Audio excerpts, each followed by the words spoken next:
Last বারের জন্য। Hello friends, this is Nivedita, welcome. কেমন আছো? আশা করি সকলে ভালো আছো, সুস্থ আছো। আমিও খুব ভালো আছি। বন্ধুরা, খুব দুঃখের সাথে বলতে যাচ্ছি যে এই মহিলার নাম হলো নিবেদিতা। নিবেদিতা, আপনারা যদি ইউটিউব বা ফেসবুকে সার্চ করেন এনবি ব্লগস, তাহলে এই মহিলাকে দেখতে পারবেন। সময় পর্যন্ত তোমরা যেভাবে আমার পাশে ছিলে, সাপোর্ট করেছিলে, সেইভাবেই তোমাদের দাদার পাশে সবসময় তোমরা থেকো। আমি তো আর থাকবো না। নিবেদিতা ও তার স্বামীর সাথে এক সুখের সংসারের সময় কিছুদিন যাওয়ার পর তারা ফেসবুক খোলে আর ফেসবুকে কিছু একটা ভালো ভিউ পায় আর তারা সাড়া পায়। কিন্তু এই সাড়ার মাঝে আনন্দর মাঝেই একটা দুঃখের খবর চলে আসে। হঠাৎ করে জানতে পারে নিবেদিতা তার ক্যান্সার হয়েছে, সেই রোগে আক্রান্ত।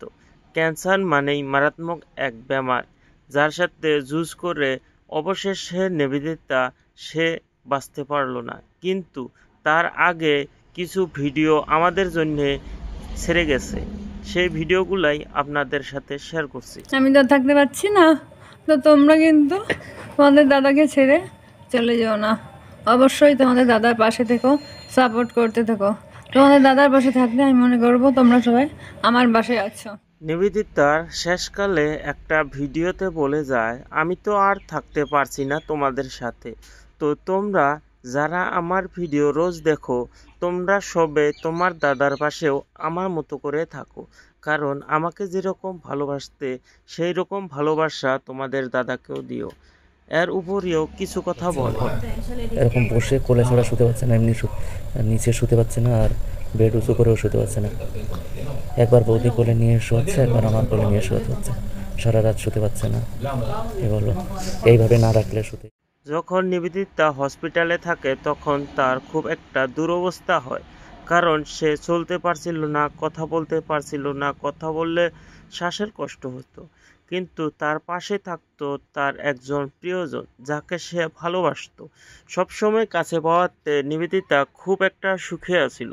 যখন তার বেমার ধরা পড়ে নাই তখনও খুব ভালোবাসতো দুজন দুজনকে, কারণ সেই সময় তারা ভাবতো না কখনো এমন একটা দিন দেখতে হবে যে দিনে তারা দুজন বিচ্ছিন্ন হয়ে যাবে।